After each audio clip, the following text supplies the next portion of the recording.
다 찾으신 줄 알고 하나님 말씀을 제가 읽도록 하겠습니다. 우리는 본래 유대인이요 이방 죄인이 아니로되 사람이 의롭게 되는 것은 율법의 행위로 말미암음이 아니요 오직 예수 그리스도를 믿음으로 말미암 줄을 알므로 우리도 그리스도 예수를 믿나니 이는 우리가 율법의 행위로서가 아니고 그리스도를 믿음으로써 의롭다함을 얻으려 함이라. 율법의 행위로서는 의롭다함을 얻을 육체가 없느니라.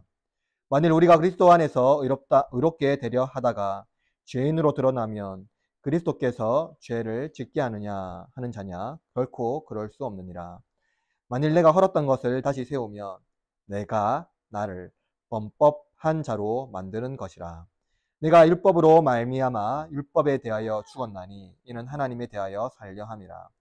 내가 그리스도와 함께 십자가에 못 박혔나니 그런즉 이제는 내가 사는 것이 아니요 오직 내 안에서 그리스도께서 사시는 것이라. 이제 내가 육체 가운데 사는 것은 나를 사랑하사 나를 위하여 자기 자신을 버리신 하나님의 아들을 믿는 믿음 안에서 사는 것이라. 내가 하나님의 은혜를 패하지 아니하노니 만일 의롭게 되는 것이 율법으로 말미암으면 그리스도께서 헛되이 죽으셨느니라. 아멘. 오늘 본문은 갈라디아서의 핵심을 다루고 있는 본문입니다. 특히 이 복음의 내용에서 이 칭의를 본문에서 다루고 있습니다. 여러분, 칭의가 무엇입니까? 의롭게 되는 것을 입증하는 것입니다. 그것은 우리가 잘 알고 있는 바 죄인을 의인으로 인정하여 주신 하나님의 은혜의 복음입니다. 그런데 우리는 이것을 오해합니다. 그것은 의와 선을 하나로 묶는 것입니다. 그래서 우리는 의를 다른 선한 행위에 기초하는 것으로 이해합니다. 일반적으로 사람들은 장례식이나 혹은 고인을 설명할 때 참 착한 사람 혹은 법 없이도 살 수 있는 사람이라고 설명하기를 좋아합니다. 여러분, 여기에서 이제 설명하기 좋아하는 이 문장의 핵심은 무엇입니까? 그가 살아생전에 불의한 일을 한 적이 없다는 것입니다. 의로운 삶을 살았다는 것이죠. 이러한 자들이 천국에 갈 것을 소망하고 천국에 갔다고 생각합니다. 그러나 여러분, 기독교 복음은 전적으로 이것을 거부합니다. 유대인 율법의 전통에는 선을 사랑하고 악을 미워하는 전통이 있습니다. 그래서 유대파 그리스도인은 기본적으로 의로운 삶을 살도록 노력했습니다. 이들은 율법을 주야로 묵상했으며 그것을 자기의 몸에 새겼습니다. 이들은 그리스도를 믿었지만 모세의 율법을 따라야 한다고 생각했습니다. 이들이 의로움을 얻는 유일한 길은 혹독한 율법적 삶을 실천하는 것이며 십계명과 의식법을 문자적으로 행하는 것이었습니다. 율법과 할례와 회당에서 드리는 여러 가지 의식과 금식 그리고 기도와 구제를 철저하게 실천해야 합니다.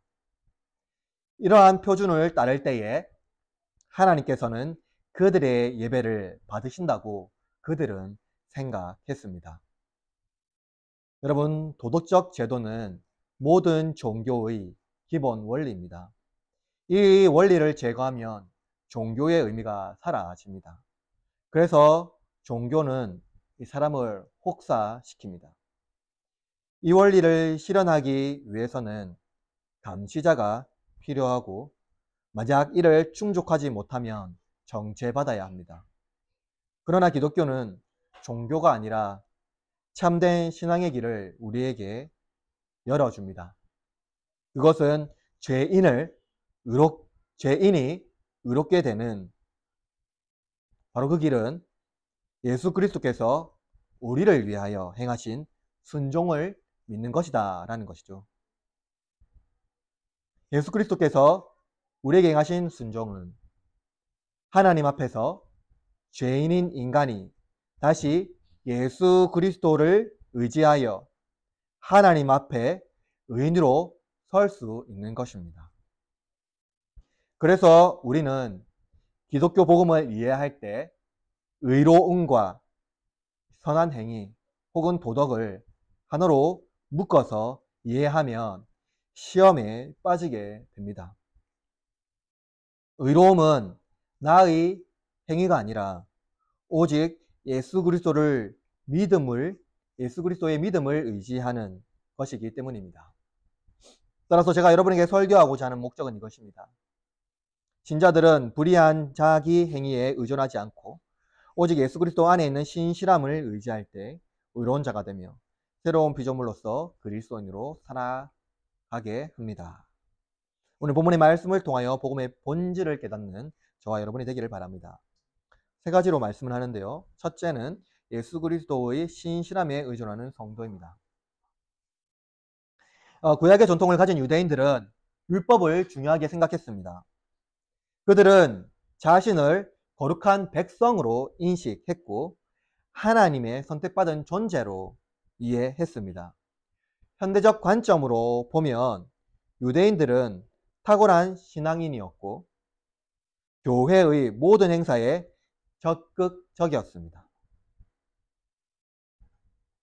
새벽, 수요, 금요, 주일, 그리고 여러 가지의 교회 봉사와 11조, 모든 것에 빠지지 않고 혹독하게 교회 생활을 했습니다.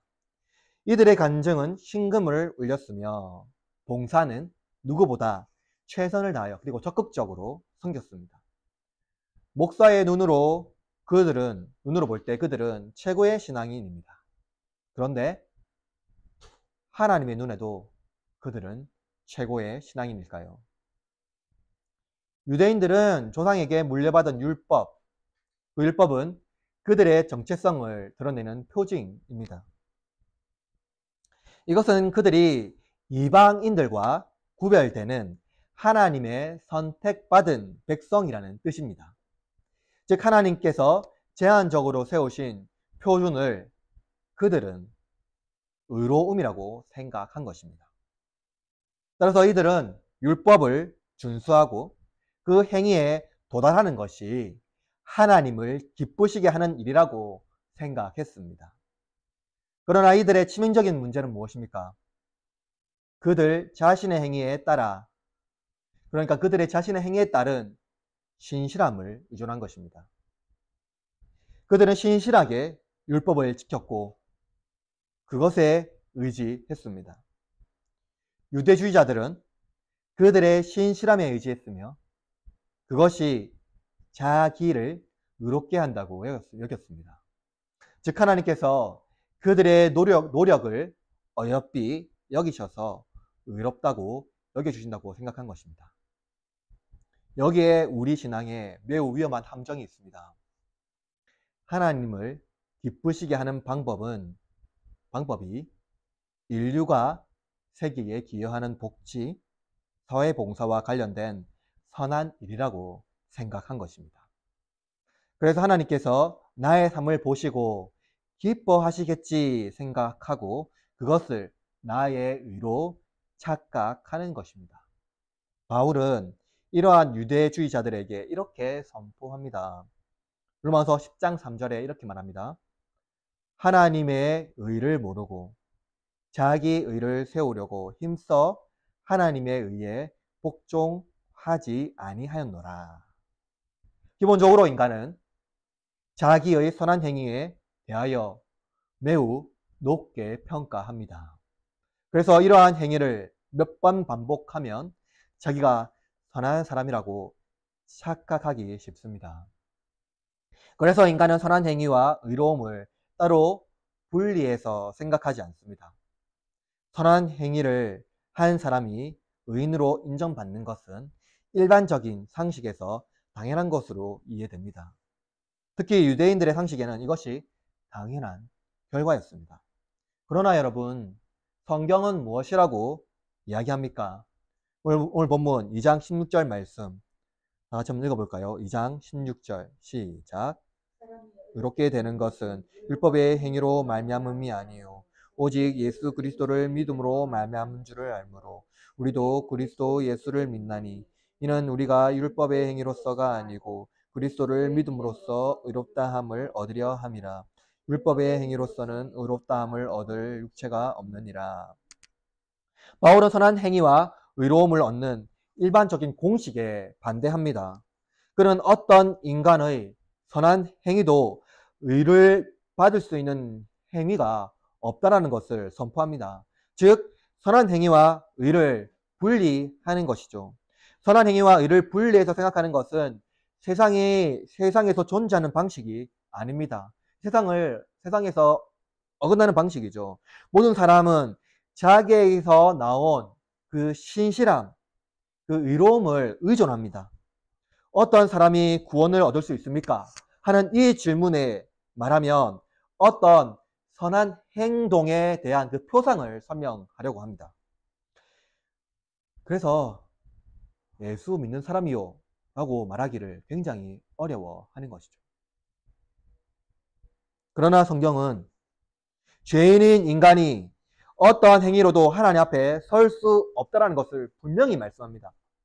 죄인이 자기의 의를 의지하여 하나님 앞에 서게 되는 것, 성경에 따르면 그것은 범죄 행위입니다. 인간이 어떻게 자기의 의를 의지하여 거룩하고 의로워진 하나님 앞에 설 수 있습니까? 만약 그것이 하나님 앞에 받아들여진다면 하나님은 우리의 인생을 시험하는 감독관이며 우리의 고난에 아무런 연민을 느끼지 못하는 우리를 위하신 하나님이 아닙니다. 만약 우리가 우리의 의를 의지하여 하나님께 가고자 한다면 하나님은 우리가 생각하는 우상과 어떤 차이가 있습니까? 하나님은 우리의 거래의 대상자가 될 것이며 우리는 하나님을 만족시켜야 합니다. 그러나 여러분, 하나님은 우리를 위한 하나님이십니다. 그분은 우리를 위하여 자기의 아들을 주셨습니다. 그분은 우리를 위하여 우리의 행위에 따라 말씀하지 아니하시고 자기의 아들의 순종에 따라서 그리고 그 순종을 의지하는 자들에게 생명의 언약을 이루시겠다고 말씀하십니다. 오늘 본문 16절 말씀을 다시 보십시오. 의롭게 되는 것은 법적인 판결을 의미합니다. 성경은 율법의 행위로 의롭다라는 법정 판결을 받지 못한다고 말합니다. 즉 나의 행위로 어떠한 의롭다라는 그 법적인 판결을 받지 못한다고 말합니다. 왜 바울은 여기서 이 의롭게 되는 것, 그것을 법정에서 사용되는 그 단어를 사용합니까? 그것은 법관의 판결에 따라 어떤 일이 일어나도 법적 효력이 바뀌지 않는 신분의 변화를 공포하기 위함입니다. 바로 죄인에서 무엇으로 바뀌는 변화입니까? 의인으로서의 변화입니다. 무엇으로 이렇게 됩니까? 본문은 오직 예수 그리스도의 믿음으로 말미암은 줄 알므로 라고 말씀하고 있습니다. 그렇죠? 그러나 여러분, 이것은 원문에 따르면 올바른 번역이 아닙니다. 오직 예수 그리스도를 믿음으로 말미암은 줄 알므로 이 말씀을 원문의 기초에서 번역하면 이렇게 번역합니다. 잘 들어보십시오. 예수 그리스도 안에 있는 신실함을 통하여 라고 번역되어 있습니다. 즉 예수 그리스도를 믿는 믿음이라고 보면은 우리 안에 있는 우리가 예수 그리스도를 믿는 믿음이라고 볼 수 있는데 그것이 아니라요. 예수 그리스도 안에 있는 신실함이요. 예수 그리스도 자신의 행하신 그 신실함이요. 그것을 말하고 있는 것이죠. 여러분 이 놀라운 복음의 말씀을 들어보십시오. 나의 신실함을 의존하는 자들이 아니라 그죠? 나의 신실함을 의존하는 자들은 그 자기의 신실함 사실 그건 죄죠. 그 죄로 말미암아 멸망받게 되어 있습니다. 그러나 예수 그리스도 안에 있는 신실함에 의존하는 자들은 예수 그리스도께서 뭐 하셨습니까?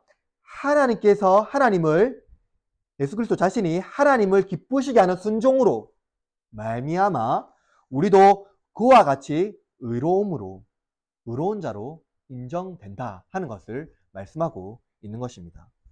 하나님은 우리를 위한 하나님이십니다. 죄인이 하나님을 기쁘시게 하려고 서로 싸우며 경쟁하는 것을 하나님이 기뻐하지 아니하시며 또한 그것을 관람하는 분이 아니라는 것이죠.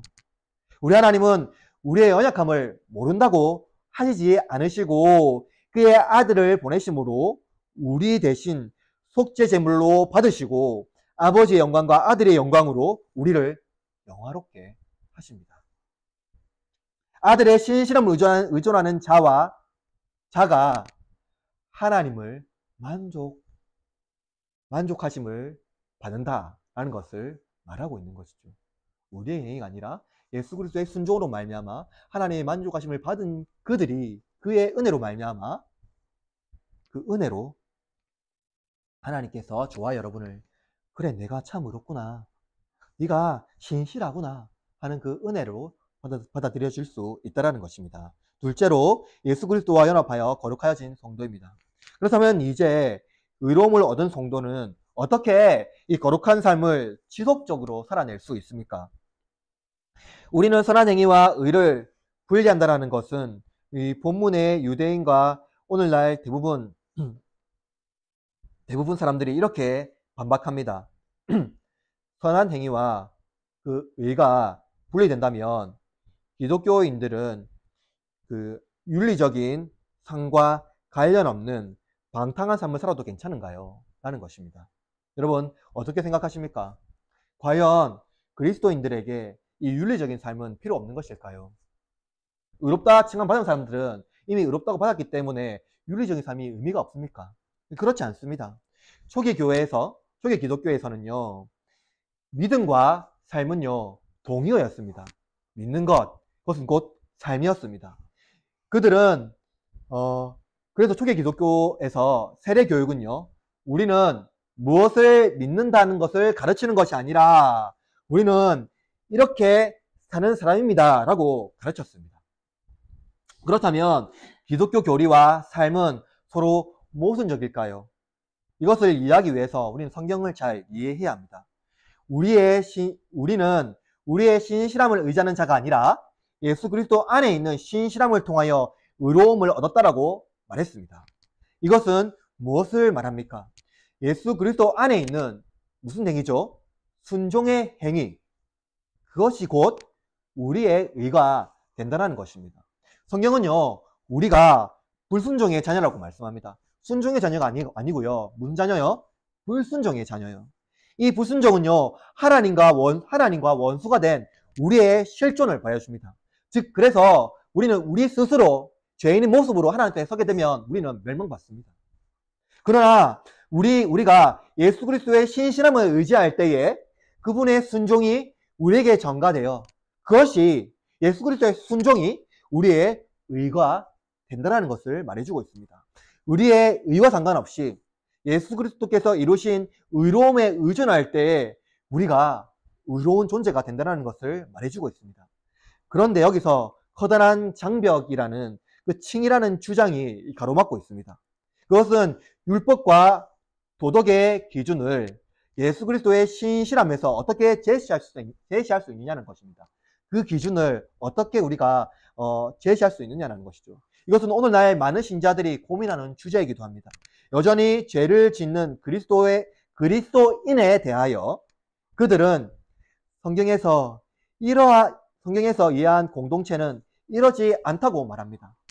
즉, 여전히 죄를 짓는 그리스도인을 보고 하나님, 과연 성경에서 말하는 공동체가 이것이 맞습니까? 하고 의구심을 갖는 것이죠. 이런 딜레마에 빠져서 칭의 교리에 대하여 여러 가지 오해와 어려움을 가지고 있습니다. 의로움을 얻는 것, 죄인에게서 의인이 되는 것은 무엇을 말합니까? 이것은 우리가 잘 이해해야 되는데요. 이것은 여러분, 신분의 변화이지 존재의 변화가 아니라는 것입니다. 신분의 변화는 법적 효력을 발생시켜서 즉 신분이 변화될 수 있습니다. 즉 죄인에서 의인으로 변화되는 것은 신분의 변화입니다. 그러나 여러분, 죄인에서 의인이 됐다고 해서 그 사람이 바로 존재가 변화되는 것은 아니라는 것입니다. 존재의 변화는 매우 점진적이며 완벽한 존재라 될 수 없다는 것을 말해주고 있는 것이죠. 하나님께서 예수 그리스도 안에서 우리를 의롭다고 불러주셨으나 우리의 존재는 여전히 죄의 본질을 가지고 있습니다. 갈라디아서 오늘 본문 2장 17절에 이렇게 말하고 있습니다. 2장 17절 다시 읽어볼까요? 시작. 만일 우리가 그리스도 안에서 의롭게 되려 하다가 죄의 도를 행하면 그리스도께서 죄를 짓지 않은 자잖아. 결코 그럴 수 없는.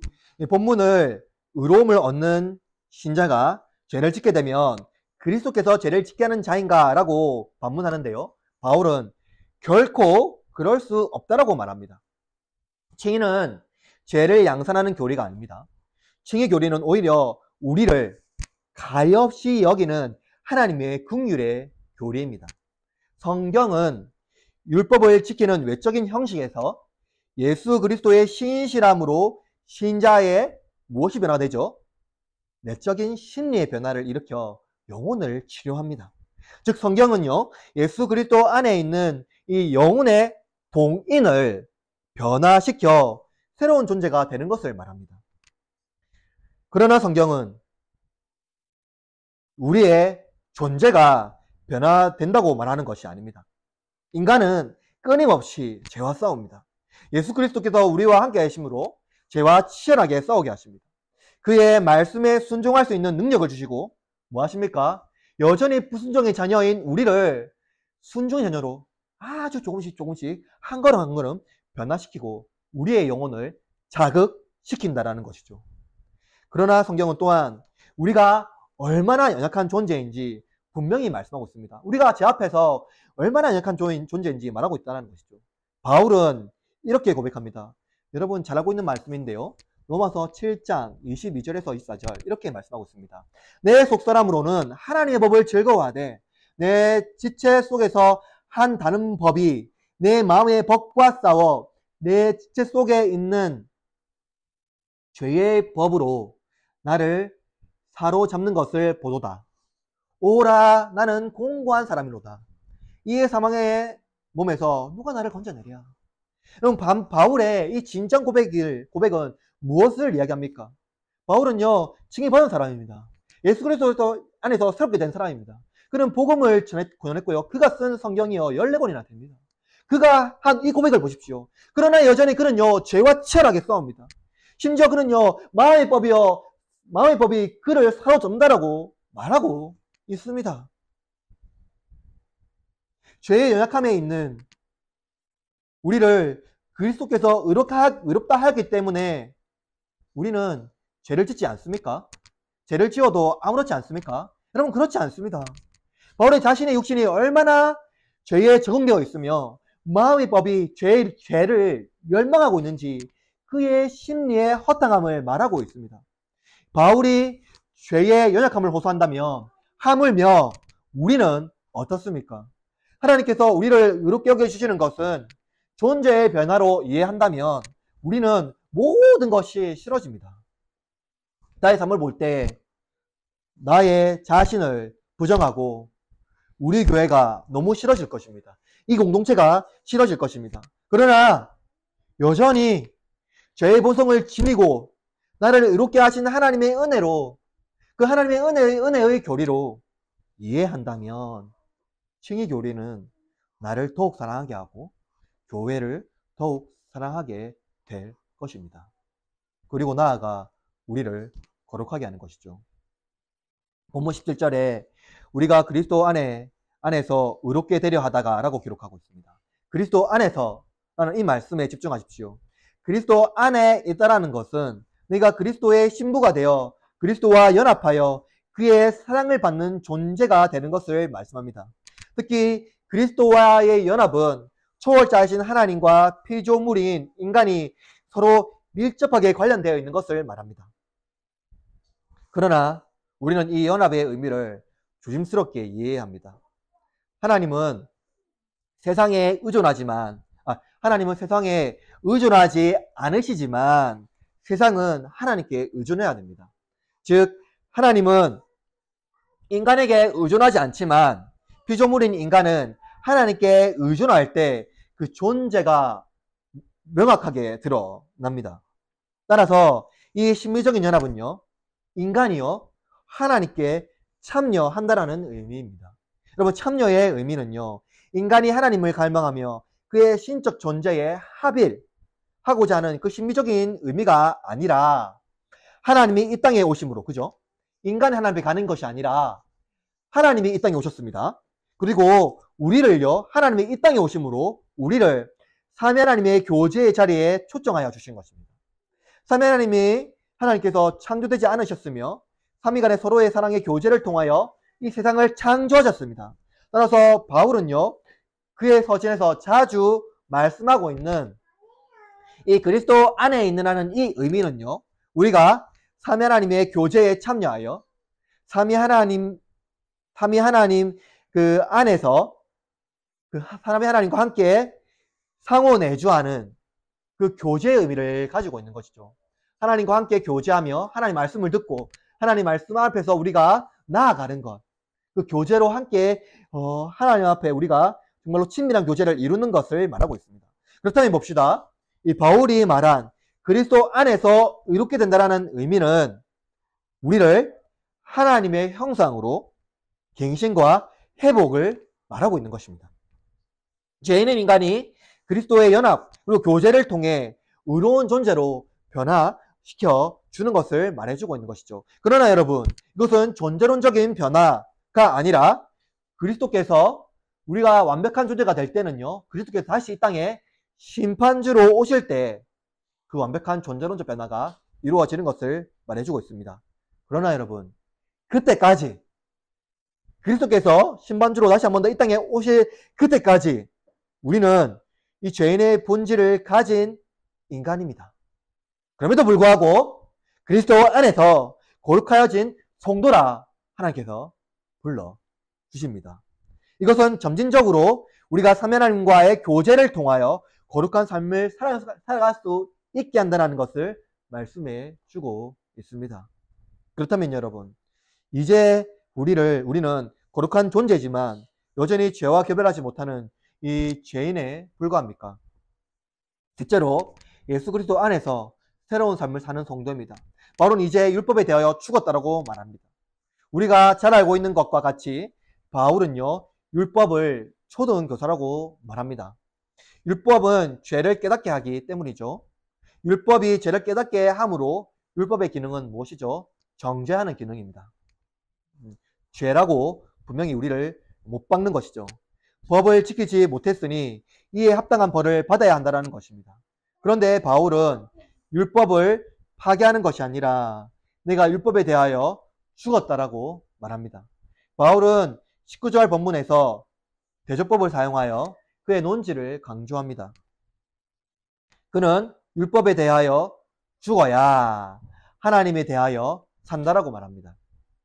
19절 본문은 바울이 로마서에서도 더욱 이를 명확하게 기록하고 있는데요. 로마서 7장 4절에는 이렇게 말합니다. 들어보십시오. 그러므로 내 형제들아, 너희도 그리스도의 몸으로 말미암아 율법에 대하여 죽임을 당하였으니 이는 다르니 곧 죽은 자 가운데서 살아나신 이에게 가서 우리가 하나님을 위하여 열매를 맺게 하려 함이라. 여러분, 바울의 글을 보면은요, 그는 율법에 대하여 죽는 것과 그리스도 안에서 하나님을 위하여 열매 맺는 것을 연결합니다. 그렇다면 우리가 율법에 대하여 죽는 것과 그리스도 안에서 하나님을 위하여 열매 맺는 것을 어떻게 이해해야 합니까? 이 바울은 율법이 우리를 정죄하는 것이라고 말했습니다. 율법이 우리를 정죄한다면 우리는 끊임없이 자신을 비난하며 비관적 삶을 살거나 혹은 육신과 영혼은 구별하여 죄는 육신의 것이므로 영혼과 관련 없다라는 철학적 사변에 빠져 방탕한 삶을 살게 될 것입니다. 이것은 인간이 율법의 그 구속력 앞에 무기력한 존재라는 것을 알려줍니다. 인간은 율법이라는 이 구속력 앞에 아무것도 할 수 없는 무기력한 존재입니다. 죄인으로 태어난 인간 중에 율법을 지킬 수 있는 인간은 아무도 없습니다. 불완전한 인간은 율법을 지킬 수 없기 때문입니다. 따라서 바울은요, 율법에 대하여 죽었다라고 선언함으로써 율법이 무엇입니까? 신자에게 아무런 영향을 주지 못하는 것을 말씀합니다. 그 율법의 정죄의 능력이 소멸되어서 아무런 능력을 주지 못한다는 것이죠. 어떻게 이것이 가능합니까? 바울은 완전한 인간이신 그리스도께서 율법을 이루셨기 때문입니다. 불완전한 인간은 끊임없이 율법의 정죄를 받아야 되지만 완전한 인간으로 오신 예수 그리스도께서 그 율법의 모든 것들을 성취하셨기 때문입니다. 바울은 로마서 7장 4절 말씀에서 죽은 자 가운데서 살아나신 이에게 가서라고 말하면서 죽었으나 다시 살아나신 이 아닌 모든 죽은 자 가운데서 다시 사신 예수 그리스도, 그 예수 그리스도의 현존 앞에 선 그 바울 자신을 본문의 20절에서 이렇게 말하고 있는데요. 본문 20절이요. 갈라디아서 2장 20절 말씀. 다 같이 한번 읽어볼까요? 갈라디아서 2장 20절. 시작.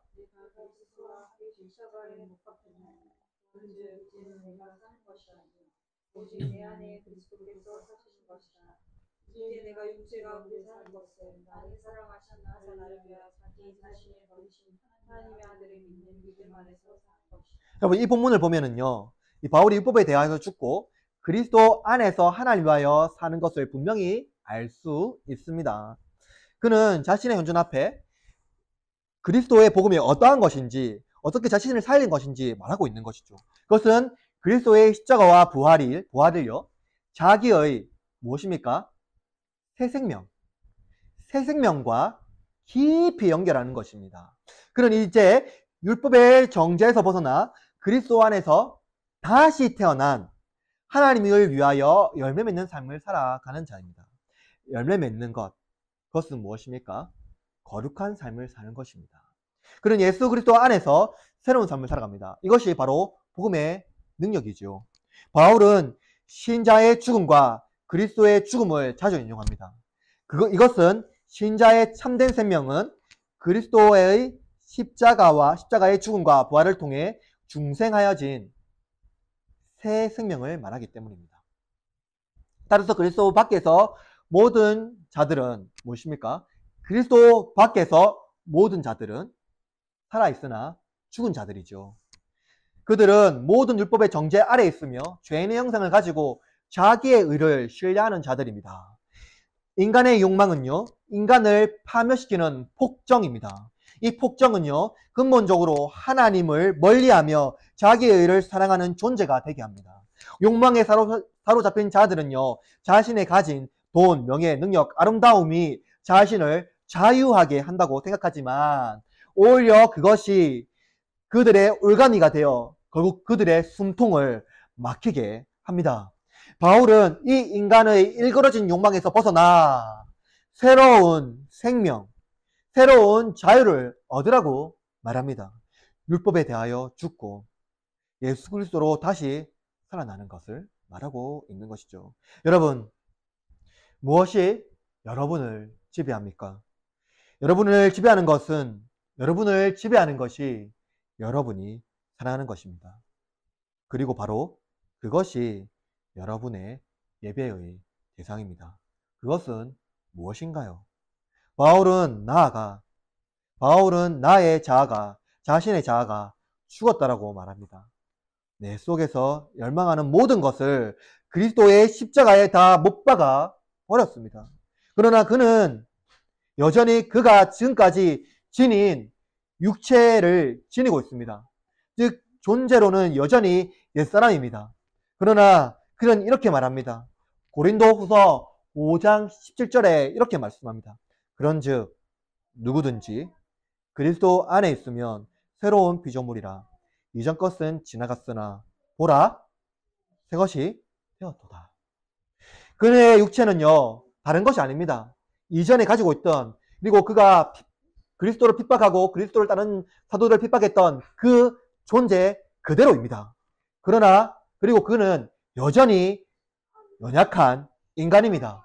그러나 그가 율법에 대하여 사망을 선포하고 그리스도 안에서 새롭게 태어났다고 그가 선포합니다.